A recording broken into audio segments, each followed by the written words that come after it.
আজকে আমাদের আলোচনার যে বিষয়টা সেটা হচ্ছে অসীম ধারা নিয়ে।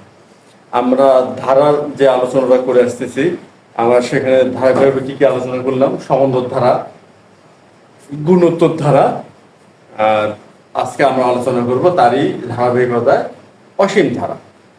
আচ্ছা, এখন কথা হচ্ছে আমরা যে ধারা যে প্রথম যে আলোচনা ক্রম অনুক্রম ধারা আমরা করছি, সেখানে আমরা দেখাইছি যে অসীম ধারা এটা গুণোত্তরও হতে পারে, সমান্তর হতে পারে।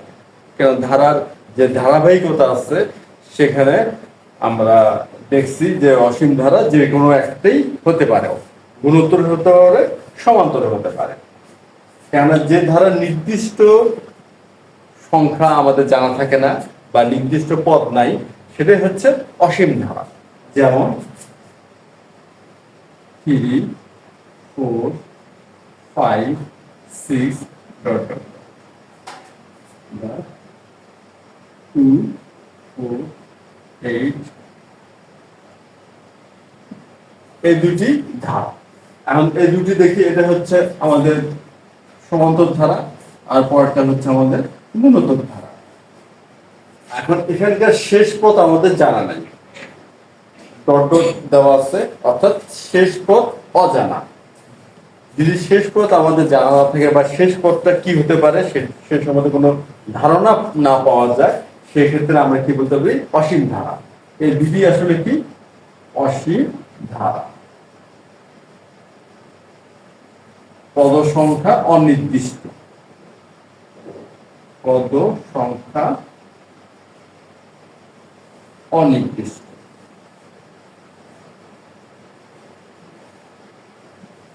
পদ সংখ্যা অনির্দিষ্ট। অসীম ধারার বৈশিষ্ট্য কি? পদ সংখ্যা অনির্দিষ্ট। যে ধারার পদ সংখ্যা অনির্দিষ্ট সেটাই আসলে অসীম ধারা, আর সেটা গুণোত্তর হোক বা সমান্তর হোক।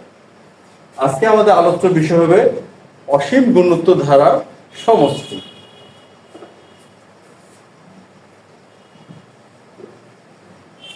আমরা আজকে আলোচনা করব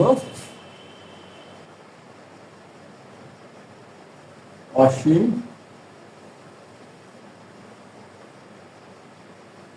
গুণোত্তর ধারা সমষ্টি। এটা হচ্ছে আমাদের আজকে আলোচনার বিষয়, মূল বিষয়, অসীম গুণোত্তর ধারার সমষ্টি। এখন আমরা জানি এ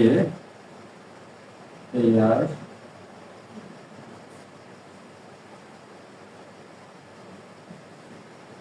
এটা একটা অসীম গুণোত্তর ধারা। এটা কি? একটা অসীম গুণোত্তর ধারা। এখন এই ধারার সমষ্টিটা আমরা নির্ণয় করব। এখন আমরা জানি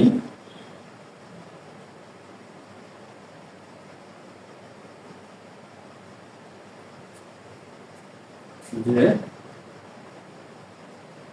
n সংখ্যক পদ বিশিষ্ট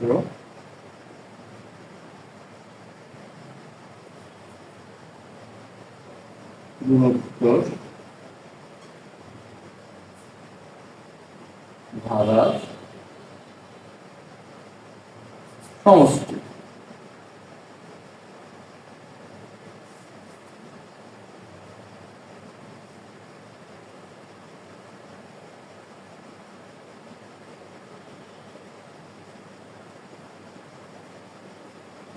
আমরা এটা জানি যে n সংখ্যক পদ বিশিষ্ট গুণোত্তর ধারার সমষ্টি এটা। এটা আমরা গুণোত্তর ধারার সমষ্টি নির্ণয় সূত্র যখন আমরা আলোচনা করছিলাম, তখন সেটা আমরা গাণিতিকভাবে প্রতিষ্ঠিত করছিলাম যে n সংখ্যক পদ বিশিষ্ট গুণোত্তর ধারার সমষ্টি। কিন্তু এটার গুণোত্তর ধারা এটা হলো n সংখ্যক পদ বিশিষ্ট না, এটা হলো অসীম সংখ্যক পদ বিশিষ্ট, অর্থাৎ n এর মান হবে অসীম। এখানে কি হবে? n এর মান হবে অসীম। এখন আমরা একটা বিষয় দেখি যে অসীম সূচক, সূচক যদি অসীম হয় সেক্ষেত্রে কি কি ঘটনা ঘটতে পারে? যেমন 2 টু এর পাওয়ার অসীম, টু এর পাওয়ার কি অসীম, তা সুতরাং এটার মানও হবে অসীম, এটার মান কি হবে অসীম হবে। থ্রির পাওয়ার অসীম,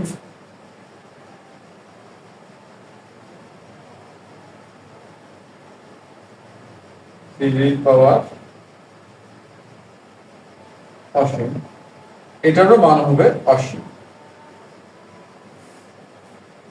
আচ্ছা, তাহলে এখান থেকে কি বোঝাচ্ছে, পূর্ণ সংখ্যার পাওয়ার বা সূচক যদি অসীম হয় তার মান অসীম হবে পূর্ণ সংখ্যা। এখন যদি ভগ্নাংশ হয় 1/2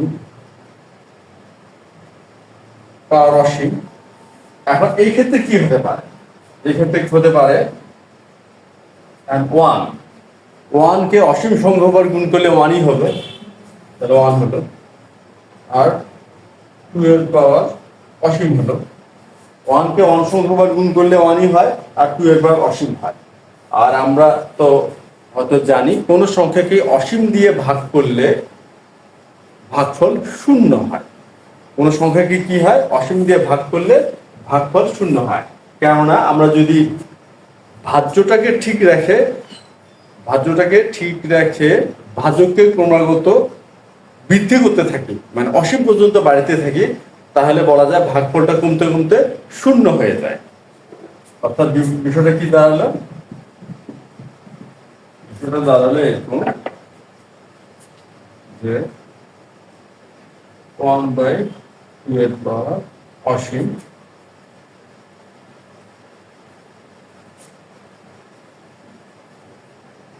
ভাজ্য একই, কিন্তু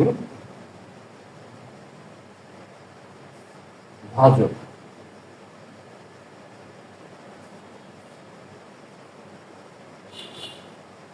বৃদ্ধি ক্রমাগত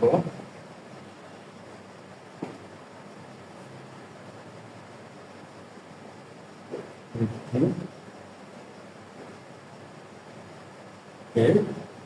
অসীম। আমরা ভাজককে কি করলাম, ক্রমাগত বৃদ্ধি পেয়ে কি করলাম, অসীম করলাম। সেই ক্ষেত্রে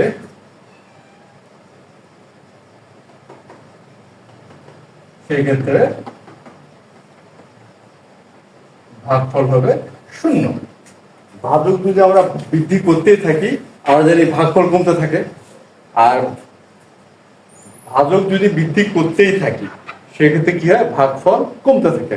এখন ভাজক বৃদ্ধি করতে করতে আমরা অসীম করলাম, ভাগফল কমতে কমতে শূন্য হয়ে গেল।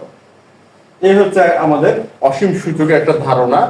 এখান থেকে কি সিদ্ধান্ত নেওয়া যেতে পারে যে প্রকৃত ভগ্নাংশের সূচক যদি অসীম হয়, ভাগফল তার মান 0 হয়। আমরা এখান থেকে সিদ্ধান্তটা একটা দাঁড় করাই।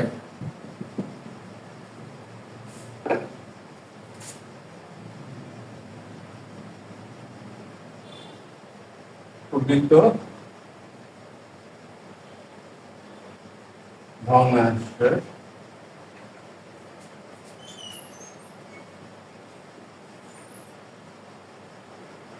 সূচক বা ঘাত অসীম হলে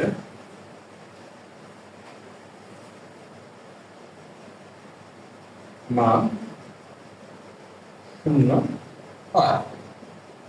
আমরা এই ধারণাটা এখান থেকে দাঁড় করাতে পারি যে প্রকৃত ভগ্নাংশের সূচক বা ঘাত অসীম হলে মান শূন্য হয়। এই যে আমরা ধারণাটা দেখলাম এবং গাণিতিকভাবে বিষয়টা খেয়ালও করলাম, এখন ওই ধারণাটা যদি আমরা এখানে প্রয়োগ করতে পারি, তাহলে আমরা অসীম গুণোত্তর ধারা সমষ্টিটা পেয়ে যাব। এখন সেটা আমরা এখানে ব্যবহার করি।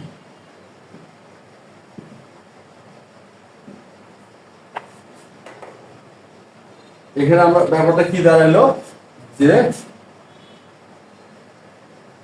n হবে অসীম, যেহেতু এটা অসীম গুণোত্তর ধারা, তার পদ সংখ্যা n, যেটা যার মান কিনা অসীম।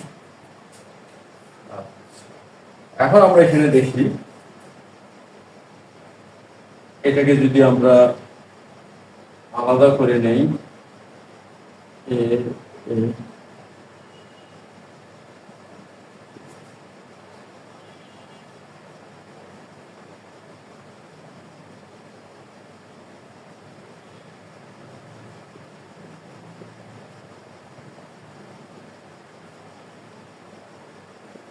এখানে আমরা কি করলাম, প্রথমে এ দ্বারা গুণ করে দিলাম, তারপরে হরটাকে ঠিক রাখে লবটাকে ভেঙে দিলাম, আলাদা করে দিলাম। কেননা আমরা যদি আবার এখানে ভগ্নাংশের বিয়োগ করি, আমরা এখানে চলে আসবো, অর্থাৎ মানেগুলো পরিবর্তন করলাম না। এখন আমরা একটা বিষয় খেয়াল করব, যেমন এখানে হলো এন সংখ্যক পদ, এখানে কি ধারাটা বা সমষ্টিটা হচ্ছে আবার এন সংখ্যক পদের, আমাদের সমষ্টিটা আসলো এমন, এটা। এখন এন যদি অসীম হয়, এন কি হলো, অসীম হলো, আর হলো প্রকৃত ভগ্নাংশ, প্রকৃত ভগ্নাংশ। এখন আর কে কেন আমরা প্রকৃত ভগ্নাংশ করবো, এখন আমরা একটা জিনিস খেয়াল করি, এইখানে এই যে এই জায়গায় এন হবে অসীম, এখানে এন হচ্ছে নির্দিষ্ট, কিন্তু এন এর পদ যদি অসীম হয়, আর আমরা দেখছি যে পূর্ণ সংখ্যাকে যদি আমরা অসীম, পূর্ণ সংখ্যার সুযোগ যদি অসীম হয়, তার মান অসীম হয়। তা সুতরাং এন যদি পূর্ণ সংখ্যা হয়, এটা হবে অসীম মান, অর্থাৎ এ r to the power N, এটার মানটা হবে অসীম। কিন্তু আর যদি প্রকৃত ভগ্নাংশ হয়, সেক্ষেত্রে r to the power n, r to the power n প্রকৃত ভগ্নাংশ হলে আর টু দি পাওয়ার এন হবে শূন্য, আর কি প্রকৃত ভগ্নাংশ হবে আর টু দি পাওয়ার এন হবে শূন্য। সেই হিসেবে আমরা বলতে পারি এর পুরোটার মানই শূন্য হয়ে যাবে, আমাদের অসীমের মানটা আমরা পেয়ে যাব। আচ্ছা, আর প্রকৃত ভগ্নাংশ কারা? আমরা জানি প্রকৃত ভগ্নাংশের মান 1 এর চেয়ে ছোট হয়। প্রকৃত ভগ্নাংশের মান কি হবে? 1 এর চেয়ে ছোট হয়, কিন্তু সেটা ধনাত্মকও হতে পারে, ঋণাত্মকও হতে পারে। তাহলে আর এর মান প্রকৃত ভগ্নাংশ হলে আর হবে -1 এর চেয়ে বড়, আর হচ্ছে +1 এর চেয়ে ছোট। আমরা কি বলতে পারবো? আর এর মান গ্রেটার দেন -1 লেস দেন +1। আর এর মান যদি এই সীমার মধ্যে থাকে, তবে আর হবে প্রকৃত ভগ্নাংশ, এবং সেই ক্ষেত্রে আর টু দি পাওয়ার এন হবে শূন্য। আর টু দি পাওয়ার এন কি হবে? শূন্য হবে। অতএব অসীম সমষ্টি হবে এ 1 - আর, এখানে এ ইনটু শূন্য, কেন এখানে r to the power a, r to the power n এর মান শূন্য বসাইলাম, 1 - আর। এখন আমরা বলতে পারি পুরোটার মানে শূন্য হয়ে যাবে, সমান সমান এ 1 - আর। আমরা অসীমের সমষ্টি পেয়ে গেলাম। আমরা অসীমের সমষ্টি পেয়ে গেলাম যে এ ভাগ 1 - আর। এখন অসীমের সমষ্টি তো আমরা পেলাম, কোনো সমস্যা নাই, এবং গাণিতিক ভাবে বিষয়টা দেখলাম। কিন্তু এখানে একটা বিষয় আছে যে যে কোনো অসীম গুণোত্তর ধারার সমষ্টি নির্ণয় করা সম্ভব নয়। সত্য হবে আর প্রকৃত ভগ্নাংশ, অর্থাৎ আর এর মান -1 এর চেয়ে বড়, +1 এর চেয়ে ছোট হতে হবে, সেক্ষেত্রে অসীমের গুণোত্তর ধারার সমষ্টি নির্ণয় করা যাবে। এখন আমরা সব ফাইনালি বিষয়টা দাঁড় করাই। যদি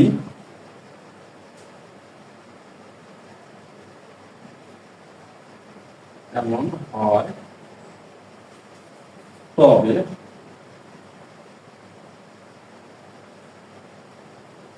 অসীম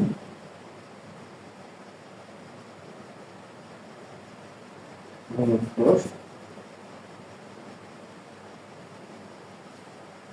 ধারার সমষ্টি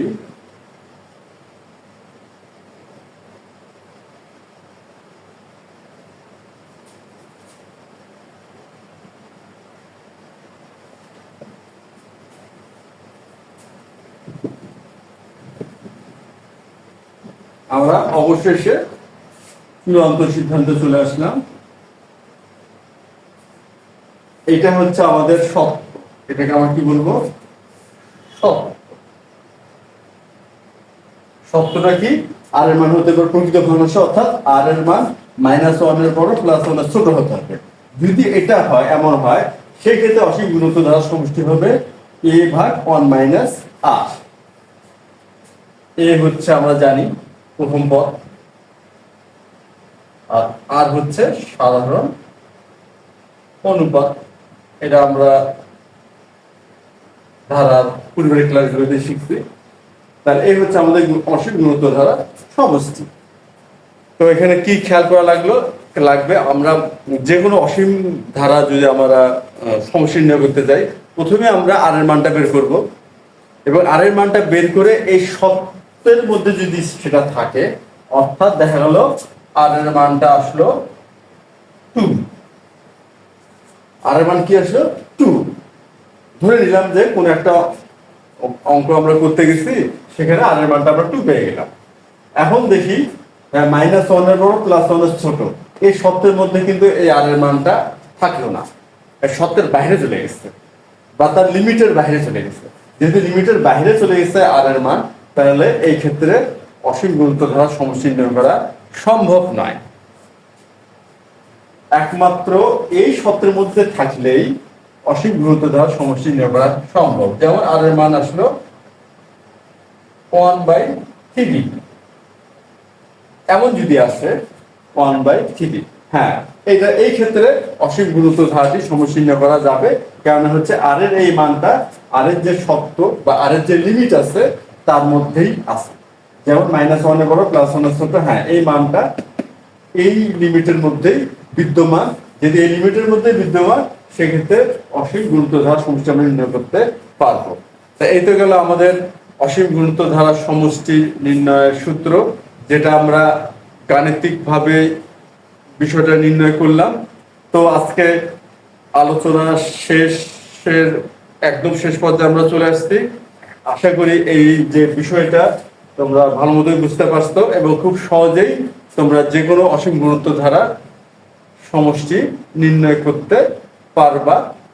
তো আজ এ পর্যন্তই। পরবর্তী ক্লাসের আমন্ত্রণ জানিয়ে ধন্যবাদ তোমাদের সবাইকে।